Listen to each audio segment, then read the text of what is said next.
लंबी आयु का रहस्य। मनुष्य को भगवान की ओर से श्वासों के हिसाब से आयु बांटी जाती है।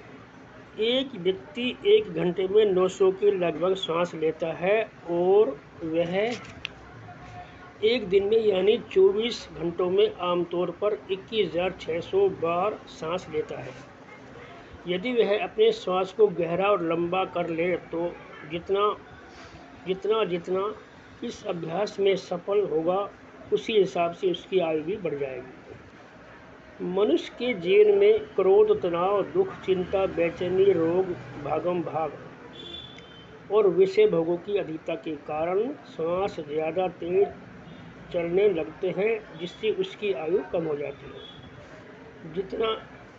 जितना लोगों का जीवन सरल और सीधा साधा होगा और जो शुद्ध ताज़ा वायु का ज़्यादा से ज़्यादा सेवन करके अपने फेफड़े में पूरी तौर पर श्वास भरते रहते हैं, यानी गहरे और लंबे श्वास लेते हैं और विषय भोगों में ज़्यादा नहीं फंसते, उतनी ही उनकी आयु लंबी हो जाती है। इसलिए प्राणायाम के अभ्यास से साधक अपनी आयु को लंबा कर सकता है। आयु का संबंध शरीर की निरवता से भी है। जब हम खुली और शुद्ध हवा में, विशेषकर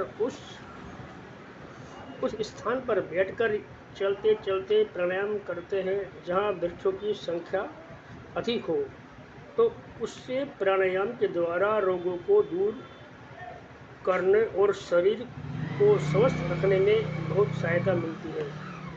प्रत्येक मनुष्य के फेफड़े में आमतौर पर 7 करोड़ 23 लाख छोटे छोटे वायुकोश सेल्स होते हैं, परंतु बहुत कम लोग जो इन सब के सब वायुकोशों से पूरा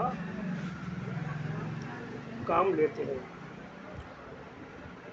आम लोग 1 करोड़ वायु कोशों को ही केवल प्रभावित कर पाते हैं, बाकी के कोश सेल्स बेकार पड़े रहते हैं। इसलिए प्राणायाम से गहरे और लंबे श्वास का अभ्यास करके ज़्यादा से ज़्यादा वायु कोशों की सहायता मिलती है। प्राणायाम के अभ्यास को धीरे धीरे बढ़ाना चाहिए। प्राणायाम का वास्तविक लाभ उस समय होता है जब शरीर की नाड़ियाँ शुद्ध हो जाती है। नाड़ियों को शुद्ध इस प्रकार किया जाता है: दाएं नथुनों को हाथ के अंगूठों से बंद करके बाएं नथुनों से श्वास को अंदर ले जाओ, परंतु बहुत धीरे धीरे और अपनी शक्ति के अनुसार रोको। इसके बाद बाएं नथुनों को बंद करके दाएं नथुनों से श्वास को धीरे धीरे बाहर निकालो दो और श्वास को अंदर बिल्कुल न रोको।